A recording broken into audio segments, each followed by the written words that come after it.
I recently finished Passage to India by E.M. Forster. And this book was great, and in this video I'd like to tell you exactly why it was great. I was introduced to E.M. Forster through my mom. This is an author my mom used to read during her good old heydays. And I've also seen a ton of movie adaptation of his novels, including A Passage to India. So I have seen the movie before the book. So I knew what the plot was going to be in this book, but once again,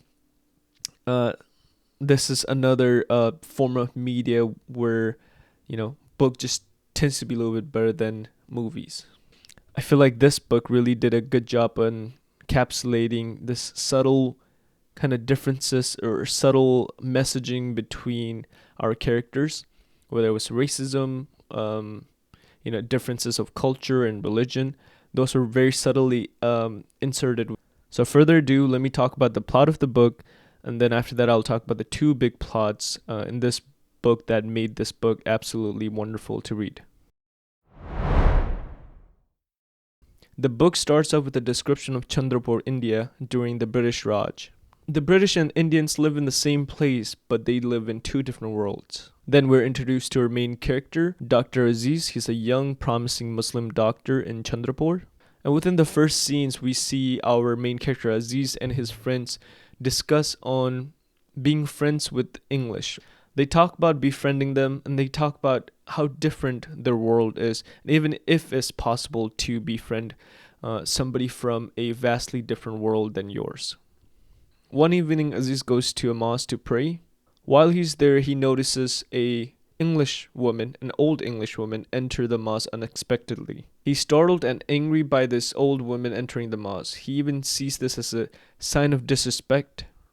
But then he quickly realizes that the lady has no intention of disrespecting the mosque. Matter of fact, she has taken her shoes off to enter the mosque, which to Aziz shows that she respects the religion. They eventually warm up to each other. They share details, and this old woman is known to us as Mrs. Moore. Mrs. Moore is from England, who is visiting her son Ronnie Heaslop, who's an official in Chandrapur, and she is with Adela Quested, a woman that could possibly marry her son.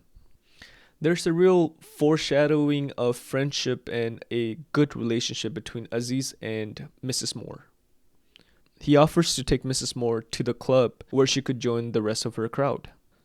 Mrs. Moore and Adela Quested, they talk about their underwhelming experiences while visiting India. They feel like they haven't really experienced real India and have been kind of subjugated to stay with the English crowd. While making this concern, the rest of the English people within India, within their crowd or their group, dismiss the idea. They want Adela and Mrs. Moore to stay with the English and kind of not mingle with the Indians. Dr. Aziz, after learning about Mrs. Moore and Adela Quested's desire on experiencing real India, he decides to make a field trip to a famous nearby caves. Those caves are called Marbar Caves. So they take a trip to the Marbar Caves. It's a full day trip, and during their visit, Mrs. Moore, she is overwhelmed by the heat and the darkness and the strange echo coming from the caves. Then she decides to take a step away from the group and rest. So now we have Aziz, Adela Quested, and their tour guide. They continue to explore the caves together. During the exploration, Aziz and Adela are separated. During their conversation, Adela unknowingly disrespects or makes a disrespectful assumption of Aziz and his religion. So they separate, and Adela is exploring the cave by herself. So is Aziz exploring something else by himself. During the separation, Aziz hears a disturbing scream coming from one of the caves. When he comes back outside, he notices Adela has already left in a car with Mrs. Turton. Aziz assumes that Adela simply just had a bad time with him and decided to leave early. But then things take a shocking turn. When Aziz returns home, he's suddenly arrested. He is accused of assaulting Adela Quested in the caves. There's a clear favorite toward Adela Quested because of a English-based judicial system in Chandrapur. The Indians are unhopeful and grim about Aziz's fate, and the English have basically guaranteed themselves a victory over this case. But then once again, something unexpected happens. During the trial, while she's getting questioned, Adela even questions her own memory. She doesn't remember or is very unsure if Aziz is the culprit. She questions her memory, and she even questions her whole situation within the cave. She believes that she was having an out-of-body panic experience. This could likely be, once again, to the heat, to the darkness, to the echo, or also a pressure of her getting married with Ronnie Heaslop. But ultimately, she admits on making a huge mistake. This end result frees Aziz from the accusation. He's relieved that he's a free man, but this leaves a very bitter taste towards the English for Aziz. Mrs. Moore departs India, so does Adela Quested after Ronnie breaks up the engagement. So the book does a time skip, and it returns to basically at the end of our novel, where we see Dr. Aziz and Mr. Fielding. Mr. Fielding is somebody that supported Aziz during the trial, and he was also seen as a friend to Dr. Aziz.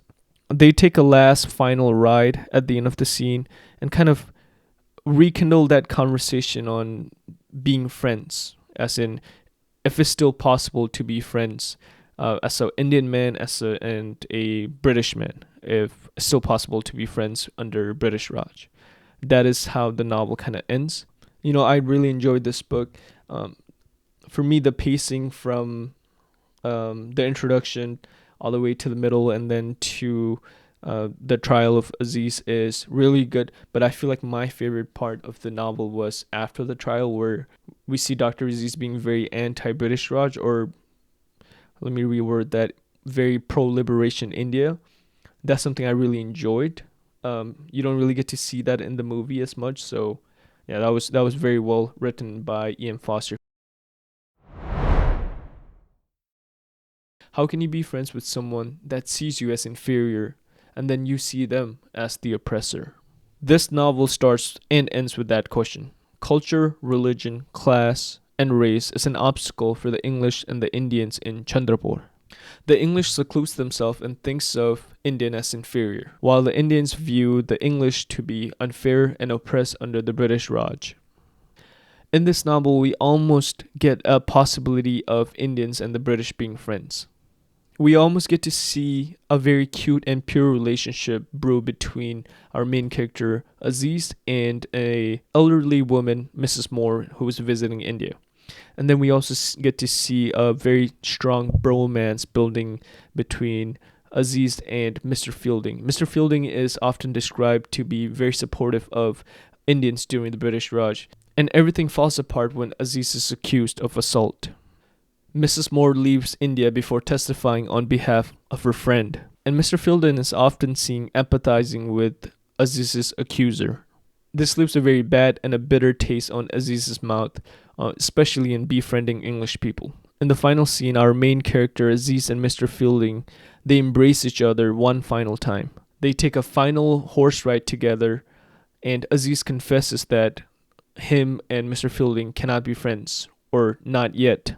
What is not yet? Not yet is during the British colonial times. I feel like a lot of novels at that time left these type of question or these type of ending in a very open ending note. I feel like Ian Forster wrote a direct conclusion on not being friends because of colonialism.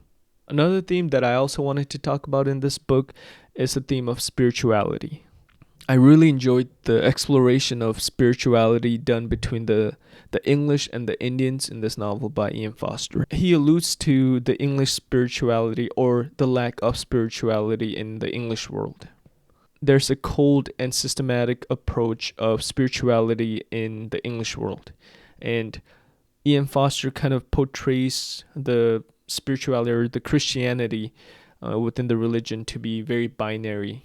Meaning in Christianity, there's good and bad, light and dark, or 0 and 1. This type of belief constricts Indian spirituality, who has the desire of escaping binary definition. The spirituality in this novel is perfectly captured by our character, Mrs. Moore. We can see the progression within her character. Initially, at the beginning of the novel, she makes a lot of Christian remarks, such as saying God is love and to treat others with love to her son Ronnie. Her views entirely shift after she enters Marbar Caves, where she's overwhelmed by the darkness and the echo, and that in result makes her very nihilistic. She comes out of the cave as a completely different person, where to her nothing matters anymore. This depresses her and she returns home hurriedly. While in Indian spirituality, there are possibilities of experiencing mystical and spiritual experiences and not having to confine to good versus evil. The caves itself is an allegory of nothingness.